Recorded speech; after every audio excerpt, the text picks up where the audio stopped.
Lord, help us to see you more clearly, to love you more dearly, to follow you more nearly, day by day. Amen. Please be seated.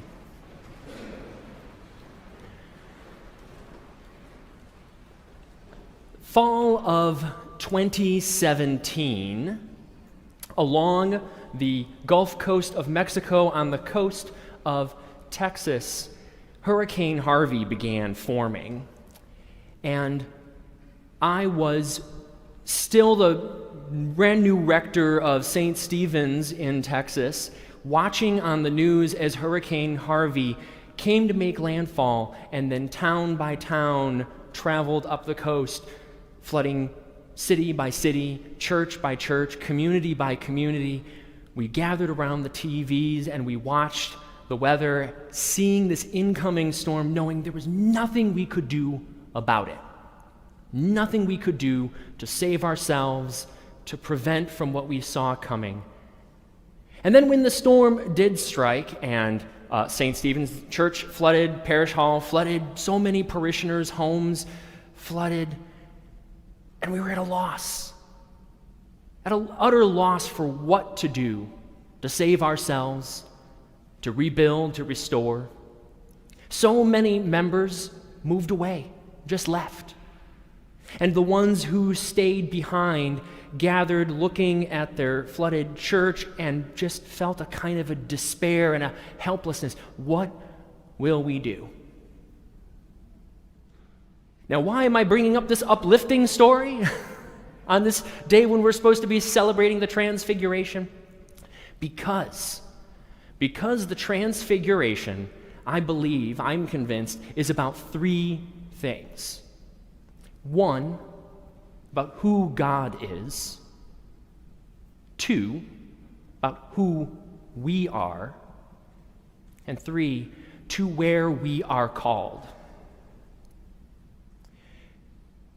When the Hebrews living in Egypt found themselves in the path of growing oppression, marginalization, they could see their eventual enslavement coming their way, like watching a storm coming their way, and could do nothing to avoid it. And the inescapability of their slavery was despairing for them, left them feeling enslaved without a way to save themselves. And what happened in that moment? What happened in that moment was Moses was called up the mountaintop. He climbed the mountain and there met the glory of the Lord and learned three important things at the top of that mountain before God. One, he learned that God had created all things and loved creation. Two, God had created him in God's image, and God loved him. Three, God had a job for him to do, to now go down that mountain and to go and to create and to love. Moses was not allowed to stay up on the mountain with the glory of the Lord. He was called to go down, and God said, didn't ask, commanded, follow me.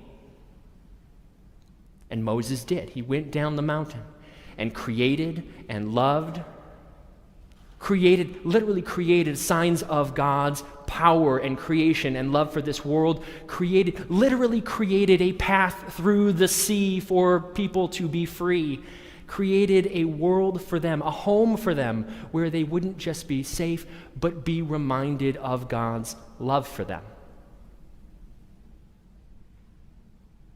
Going back to Texas for a moment, sitting in our flooded church at St. Stephen's, despairing, wondering what we are going to do. And the presiding bishop, Michael Curry, came and visited all of the churches that had been flooded. He came to St. Stephen's and had a lunch with us. I learned two very important things about Michael Curry that day. One is that he's basically just a big old grandpa.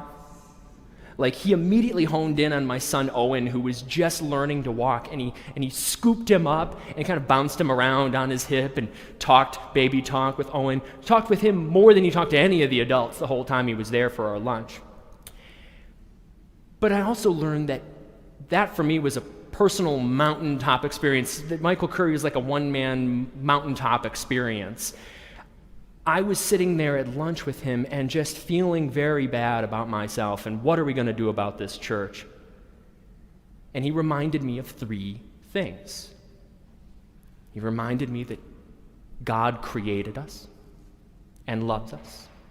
That God created me and loved me. And that I am called to then go out into the world and to create and to love. I'm not called to stay in my own little personal flooded mountain at St. Stephen's. I'm called to go down. And Michael Curry didn't ask, he commanded, follow me. And the people of St. Stephen's went out and began starting to help people rebuild in their homes, helping build new homes with members of the church, friends, strangers alike, going out and creating and loving, literally creating safe places. And of course we had, church insurance. They took care of the church building and rebuilt that, and it was all good again. But we weren't called to just stay in our mountain. That was where we were inspired and then sent out to go live changed lives. That is a transfiguration story. The story of, I'm pointing here because that's the transfiguration window there. Take a look at it sometime if you can't see it from there. The transfiguration story. A story of Jesus climbing up the mountain, being followed by his disciples. And where did they meet the glory of the Lord? Up on the mountain.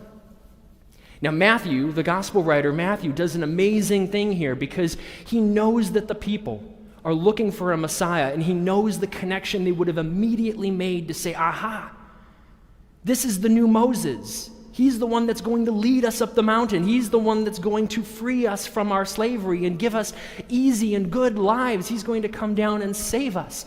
And then that comes the plot twist. The plot twist in Matthew, which is probably second only to the resurrection itself as a surprise. Because Jesus is not the new Moses. They're expecting him to go up and be Moses. But he climbs up the mountain and he's God. So who's the Moses in that story? Well, it's Peter and James, and John. It's his disciples. It's us. The ones who are called to go up the mountain and let the glory of the Lord be revealed to us. So we learn 3 things: that God created and loves, that we in the image of God were created as God's children to be loved, and we are not called to stay up on the mountain. Like Moses, we are called to go back down and create and to love the way we were made to, and Jesus says, follow me. So we, the people of St. James, create our mountaintop experiences. That's what we do when we gather here. Right? That's why we have this church, to come here and create this experience of having God be revealed to us, having those 3 questions be answered. That's those mountaintop experiences, like when our Wednesday evening choristers come together in their room and they pray and give thanks for just how lucky they are to have each other. And then they go out and they lead us in our weekly evensong. It's what our feeding ministry does right now when they're gathering and feeding hundreds of people. And they start off with the mountaintop of saying, how lucky we are. We are so thankful to be gathered here with each other. And now let's literally create meals, but also to create love here with one another. It's what so many of our groups do when they gather to support each other. Whether it's our Monday morning prayer folks that gather with each other, EFM, I mentioned our EFM folks that have literally it's meant to be a mountaintop experience, not to come up and to dwell in it forever, but to then go and be sent out. When we dismiss you today at the dismissal, go back down the mountain and create and love as you were called to do. So as we gather for our 40 days of Lent that's coming up soon, and we will be spending 40 days of pondering within our hearts who we are called to be, how we are called to be the people of St. James, how are we called to live our lives. Maybe a good way of starting that out is with those 3 questions. Who is God? Who are we? And to where are we called? So let this be the first invitation for all of you to a holy Lent. Thanks be to God. Amen.